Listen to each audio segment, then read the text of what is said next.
Let's say it's 2005, and I'm going to tell you about these amazing companies that are changing the shape of the world and it's going to really impact how we live our lives. Companies such as Tesla, Facebook, and Apple. Would you listen to me and invest? Well, here's the thing. It's not 2005, it's 2021, and the world is changing even more. There's some major things coming up in our immediate future that's going to shape how we live our lives, how we work, how our kids and grandkids will live. And I want to tell you all about that now so you can invest early. Hi, I'm Yolanda and welcome to Financially Fabulous Females. I'm a wealth advisor and it is my goal on this platform to give you easy, actionable tips, content and strategies that you can use to manage your money well and to build generational wealth. Thanks for joining me today. And if you're new here, please hit the subscribe button. Tons of videos like this come out regularly, almost every week. And also tons of other videos that you've missed out if you're watching this video for the very first time. So please subscribe to the channel. And if I'm giving you value, I would really appreciate it if you can hit the like button. It will just help my video reach people just like you that are looking for information just like you as well. All right, so it just tells YouTube that, hey, this girl is talking about something interesting and I think that more people should know about it. So hit the like button. So today we're talking about international trends that are just starting out. It's just in their infancy stages and are ready to hit the big time. And I want to tell you about it now so you can get into it now and make some money in the future. All right, if I told you about Tesla and Apple and all of that in the early 2000s, you'd think I'm crazy. But look at how these companies have shaped the world. Apple, Facebook, Snapchat, all of that has changed the way we live our lives. In the early 2000s, who would have thought that our faces would be glued to a screen, be it a cell phone, a tab, or a smart TV? But here we are in 2021, and the world has changed dramatically from what we thought it would. And we're going to go through some major changes in the future as well, and I want to tell you about that right now. So there's four major things that are happening in the world that you need to know about as a savvy investor. Technology is changing. We've seen it in the last decade, how things are going, and it's going to expand even further, a lot more quickly in the coming decades. Things like artificial intelligence, it's replacing everything from robo-advisors that are basically taking over my job. And it's changing everything from banking to the motor industry, self-driving cars. We see some of the richest men in the race to get into space. So technology is changing how we live, how we do business, and even how we learn, how we teach. All of that is changing, and you must have seen that with your kids already. So technology is going to change even further. All right, this is one thing that you need to be getting into really, really early. Those companies that are developing these kind of technology, the microchips, NVIDIA, IBM, those kind of companies are really making it big. Tesla, Amazon, again, just set for world domination, and those are the kind of companies that you need to be in. That being said, the contents of this video is not financial advice. Although I am a fit and proper South African advisor, you need to sit with your financial advisor and he or she will give you advice according to your circumstances, according to your risk appetite and your investment horizon. All right, so this video is for educational purposes only. The second thing that you need to be paying attention to is environmental sustainability. Now, the world population is exploding at a rapid rate. Food security and water security is a major issue. And we see people like Bill Gates telling us that we're overpopulated. Okay? And we need to start planning for that. The World Economic Forum tells us that by 2030, there'll be a 40% shortage of water on the planet.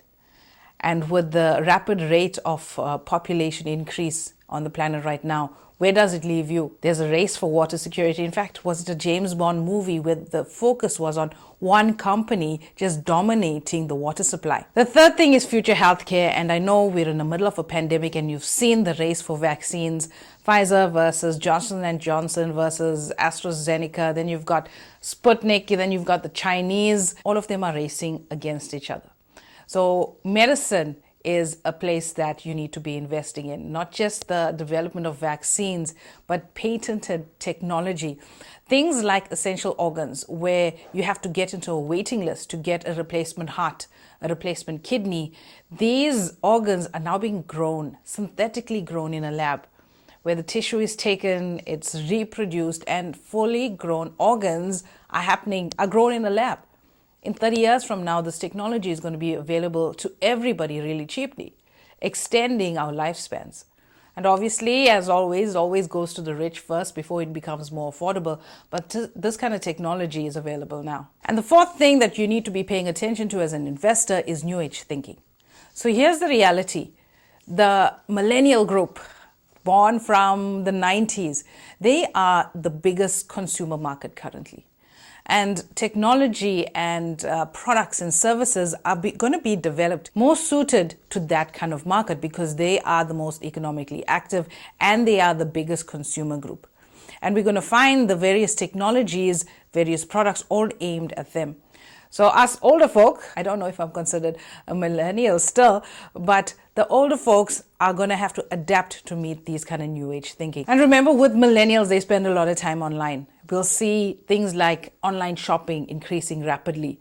The millennials, they think a little bit differently than us, okay? They're very heavy into technology. They're not so heavy into saving because especially the younger people, they're not getting paid as much as they were about 30, 40 years ago. The entry-level salaries are a lot lower.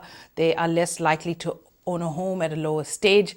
And a lot of millennials are still dependent on their parents at a more adult independent age like we see now. So as the millennials age, their prime spending power will increase and companies will be more focused to that demographic according to their needs and what their spending power is. Okay, so those are the four things that us as savvy investors need to be paying attention to.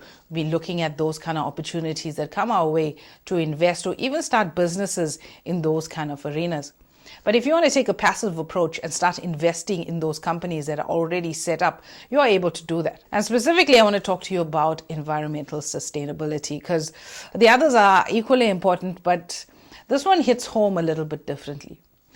Recently, we've seen reports that Bill Gates is one of the largest owners of agricultural land in the United States. Now, this is not a coincidence. He was the very same guy who said that the earth is overpopulated. There's too many people. The earth cannot sustain so many people. So he's been on a spree to buy out a lot of farmland in the United States. Because with so many people on the planet, there's going to be a fight for food. Food security is going to become a major issue. And countries that are not able to sustain themselves are going to be falling behind. And unfortunately, South Africa seems to be set into one of those countries if we don't put a plan in place right now. So Bill Gates, via his company, Cascade Investments. So whereas you have, maybe if you're lucky enough to have a really good financial advisor, Bill Gates has a whole investment arm in the form of Cascade Investments.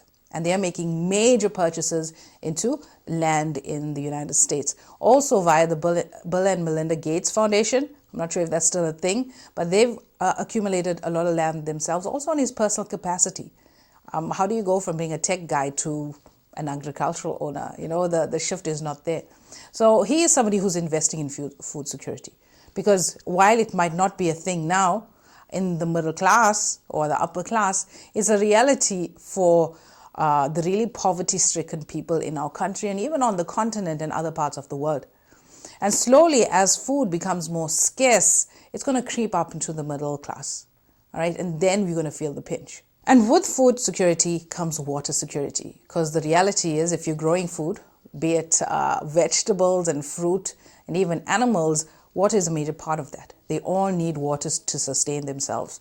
The plants need water, the animals need water. So Bill Gates, through his investment arm, Cascade Investments, the Bill and Melinda Gates Foundation, and on his personal capacity, is also investing heavily into water security. And a company that he's really buying up shares in is a company called Ecolabs that is very focused on water sustainability, data tracking of water consumption and efficient use of water, and also water recycling as well.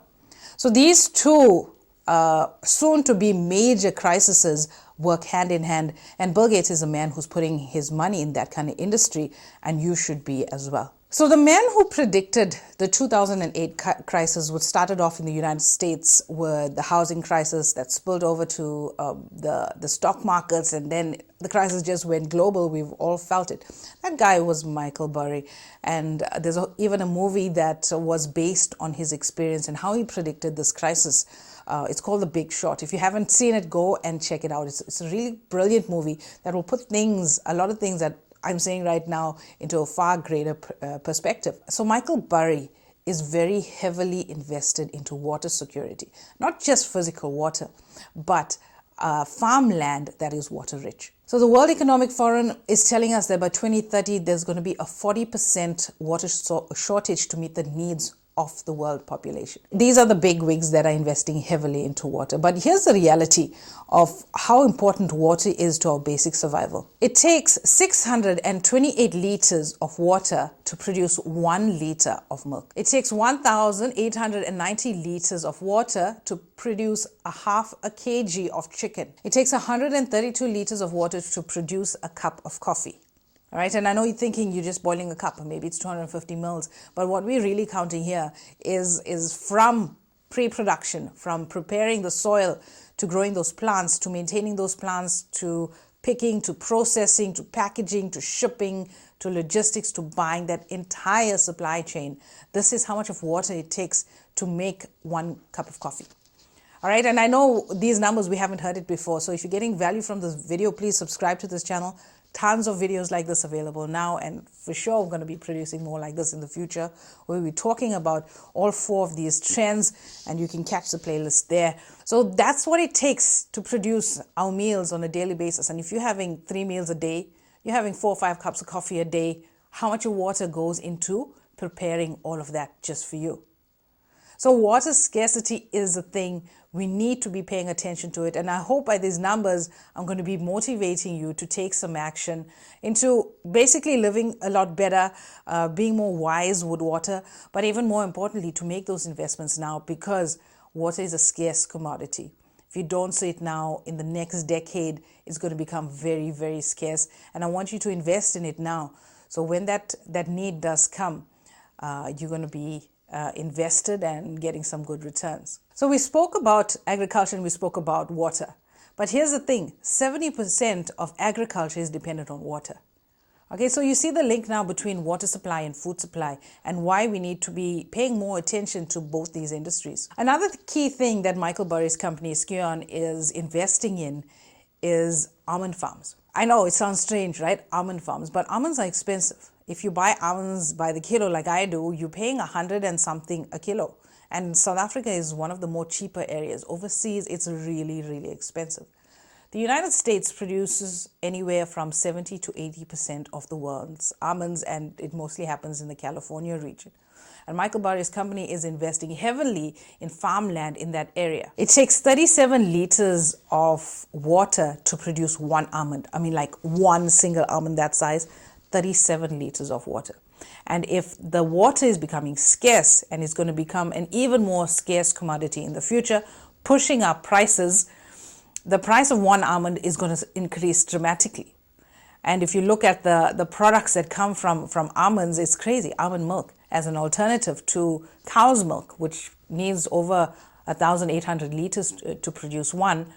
Here you can dramatically increase it by replacing cow's milk with almond milk and get the same kind of protein as well. So these are the major changes that are happening in this industry, and I want to help you get your hands on these kind of investments really early before things start to spike. So a lot of times as investors, investment moves in a curve, and we're always buying at the peak, and then it crashes and then you lose money.